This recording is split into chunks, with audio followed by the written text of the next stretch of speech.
राज्यातल्या आयुर्वेदिक कंपन्यांवर एफडीएनं कारवाई केली आहे। 434 संस्थांची तपासणी करण्यात आली, ज्यामध्ये 135 कंपन्यांना नोटीस बजावण्यात आली।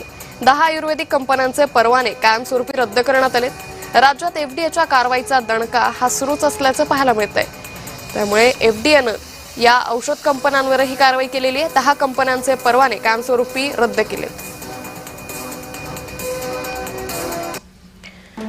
तर यामध्ये कुठल्या कंपन्या ते आपण पाहतोय। कृष्णा हर्बल बारामतीची कंपनी, करंजा गोंदियाची लालशाह ऑर्गॅनिक प्रोडक्ट, तिरोडा गोंदियाची आदित्य फार्मा वडेगाव ही कंपनी आहे। त्याचबरोबर अंगरस आयुर्वेद गोंदियाची ही कंपनी, कालिदास गांधी ही पुण्याची कंपनी, सिन्नर नाशिक मधली शिवनाथ आयुर्वेदिक प्रोडक्ट्स, जेजुरी पुरंदर मधली Indu care pharma private limited, Hakim ayurvedic beauty care अमरावतीची, हिलॅरियस आयुर्वेद मुंडीपार गोंदियाच्या या कंपनीवर कारवाई केली आहे। Yashoda lab private limited Nashik road Nashik इथल्या या कंपनीवरतीही कारवाई करण्यात आली आहे। या कंपन्यांचे परवाने कायमचे रद्द केलेत।